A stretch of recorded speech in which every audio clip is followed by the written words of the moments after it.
ಚೆನ್ನಾಗಿ ಮಾಡಿದ್ರು. ಈ ತರ ಲೈವ್ ಮ್ಯೂಸಿಕಲ್ ಪ್ರೋಗ್ರಾಮ್ಸ್ ನೋಡ್ಬೇಕಂದ್ರೆ ನನಗೊಂಥರ ತುಂಬಾನೇ ಖುಷಿ. ಅವ್ರ ಡೆಡಿಕೇಶನ್ಸು, ಅವ್ರ ಕಮಿಟ್ಮೆಂಟ್, ಕೋಆರ್ಡಿನೇಷನು ನಮ್ಮ ಜಗದೀಶ್ ಅವ್ರ ಬಾಯಲ್ಲಿ ಕೇಳೋಣ. ಹೇಗಂತೂ ಬಸವಣ್ಣವರ ವಚನ.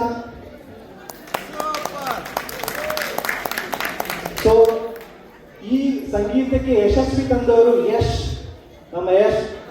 ಸೊ ಇವರ ಸಾರಥ್ಯದಲ್ಲಿ harmonium he has been practicing for the last 10 years Hindustani singing, and he guided and coached kids Atharva and Aditya.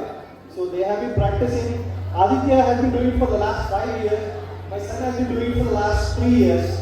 So now itara live performance ಮಾಡಬೇಕಂತ ಬಹಳ ಪ್ಲಾನ್ ಮಾಡಿದ್ವಿ. ಸೊ ಯಶಸ್ವಿ ಅವರು ನಮಗೆ ಹೆಲ್ಪ್ ಮಾಡಿದ್ದಕ್ಕೆ ತುಂಬಾ ಧನ್ಯವಾದಗಳು. ಇದೇ ಒಂದು ಕಂಟಿನ್ಯೂಷನ್ ಇಟ್ಕೊಳ್ಳಿಕ್ಕೆ ನಾವು ಈ ಥರ ಬ್ಯಾಂಡ್ ಕ್ರಿಯೇಟ್ ಮಾಡೋದಾಗ್ತಾ ಇದ್ದೇವೆ.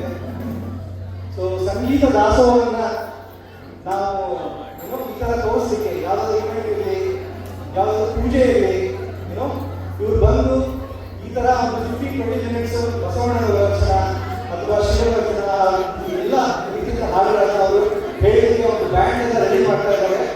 ಸೊ ಅದನ್ನು ನಾವು ಅನೌನ್ಸ್ ಮಾಡ್ತೇವೆ. Please wait for it. Thank you so much.